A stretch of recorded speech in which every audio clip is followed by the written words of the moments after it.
Hello hi നമസ്കാരം എല്ലാവർക്കും. അപ്പം നമ്മൾ ഇന്ന് ഡിസ്കസ് ചെയ്യാൻ പോകുന്ന ടോപ്പിക് എന്താണെന്ന് വെച്ച് കഴിഞ്ഞാൽ മാനിഫെസ്റ്റേഷനെ കുറിച്ചിട്ടാണ്. അപ്പം നമുക്ക് നമ്മുടെ ലൈഫിൽ കുറേ ഗോൾസും കാര്യങ്ങളൊക്കെ ഉണ്ടാവും. അപ്പം ഇതെങ്ങനെയാണ് നമ്മൾ മാനിഫെസ്റ്റ് ചെയ്യുക?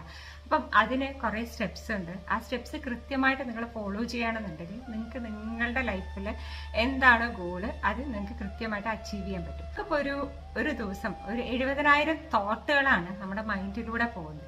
അപ്പം ഇതിനകത്ത് നമ്മളൊരു 35,000 തോട്ടെങ്കിലും നമ്മൾക്ക് നമ്മുടെ ഗോളുമായിട്ട് റിലേറ്റഡ് ആയിട്ട് നമുക്ക് ചിന്തിക്കാൻ പറ്റുന്നുണ്ട് എന്നുണ്ടെങ്കിൽ കുറച്ചും കൂടി നമുക്ക് മാനിഫെസ്റ്റേഷൻ എളുപ്പത്തിൽ വർക്ക് ചെയ്യാൻ പറ്റും. നമ്മൾ ഒരു കാര്യം ചിന്തിക്കുന്നു, ഭയങ്കര ഇമോഷനിലോട് കൂടിയാണ് നമ്മൾ ചിന്തിക്കുന്നത്.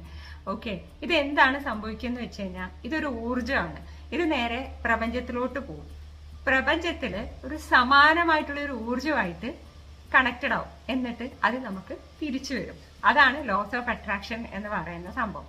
അപ്പൊ അതുകൊണ്ടാണ് നമ്മൾ എപ്പോഴും പറയുന്നത് ആൾക്കാരെ നമ്മൾ എപ്പോഴും മോശം പറയാൻ പാടില്ല, അല്ലെങ്കിൽ അവർക്ക് നല്ലത് വരണം എന്ന് എപ്പോഴും നമ്മൾ പറയുന്നത് എന്തുകൊണ്ടെന്ന് വെച്ച് കഴിഞ്ഞാൽ ഇത് നേരെ പ്രപഞ്ചത്തിലോട്ട് പോയിട്ട് നമുക്ക് തന്നെയാണ് വരുന്നത്. നമ്മൾ ഒരാളെ പറ്റി ഒരു മോശം പറഞ്ഞാൽ പോലും അത് നേരെ പ്രപഞ്ചത്തിലോട്ട് പോയിട്ട് തിരിച്ച് നമുക്ക് തന്നെയാണ് വരുന്നത്. അതുകൊണ്ടാണ് ഈ ശാപം ഒന്നും ഏൽക്കത്തില്ല എന്നൊക്കെ പറയുന്നില്ലേ, ഇതാണ് ഇതിന്റെ ഒരു സംഭവം. റൂൾ എന്ന് പറയുന്നത് ക്ലാരിറ്റിയാണ്. അതായത് ക്ലാരിറ്റി ഗീവ്സ് പവർ എന്നാണ് പറയുന്നത്. അതായത് നമുക്ക് നമ്മുടെ ലൈഫിൽ എന്താണോ വേണ്ടത് അത് കൃത്യമായിട്ടുള്ള ക്ലാരിറ്റി വേണം. ഇപ്പൊ മൈൻഡിനോട് ഞാൻ പറയാണ് എനിക്കൊരു നല്ലൊരു ആരോഗ്യം വേണമെന്ന് പറഞ്ഞു കഴിഞ്ഞാൽ മൈൻഡിന് മനസ്സിലാവത്തൊന്നുമില്ല. അപ്പൊ നമ്മൾ കൃത്യമായിട്ട് മൈൻഡിനോട് പറയണം 2027 എനിക്ക് ഇത്ര കിലോ വെയിറ്റ് കൂടണം. ഞാനിപ്പോ പാലക്കാടാണ്, എനിക്ക് നേരെ കൊച്ചി എത്തണം. അപ്പം ഞാൻ മൈൻഡ് ഒരു GPS പറയാണ്. അപ്പൊ ഇടയ്ക്ക് വെച്ചിട്ട് എനിക്ക് പറയാൻ പറ്റത്തില്ല എനിക്ക് തൃശ്ശൂർ പോകണം, അല്ല എനിക്ക് കുറച്ച് കഴിഞ്ഞിട്ട് ഞാൻ പറയണം അല്ല എനിക്ക് കോഴിക്കോട് പോയാൽ മതി, അല്ലെങ്കിൽ നമ്മൾ പറയണം അല്ല എനിക്ക് ട്രിവാൻഡ്രം പോയാൽ മതി. ഇങ്ങനെ നമ്മൾ മൈൻഡ് ഇതൊരു GPS സിസ്റ്റമാണ്. അപ്പൊ നിങ്ങളൊന്ന് ആലോചിച്ച് നോക്കിയേ, കാർ എങ്ങോട്ടേക്കൊക്കെയാണ് പോവുക. ഈ ബ്രെയിനിന് ഒരു ഫിൽട്ടറിങ് സിസ്റ്റം ഉണ്ട്, അതാണ് RIS എന്ന് പറയുന്നത്.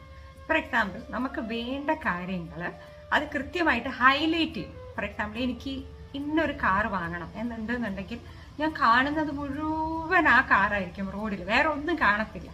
അപ്പം അതുകൊണ്ടാണ് നമ്മൾ നമ്മുടെ ഗോൾസിന് കൃത്യമായിട്ടുള്ള ക്ലാരിറ്റി വേണം എന്ന് നമ്മൾ ഈ മാനിഫെസ്റ്റേഷൻ ശരിക്കും പറഞ്ഞു കഴിഞ്ഞാൽ വർക്ക് ചെയ്യണമെന്നുണ്ടെങ്കിൽ നമ്മുടെ ആഗ്രഹം അത്ര തീവ്രമാവണം.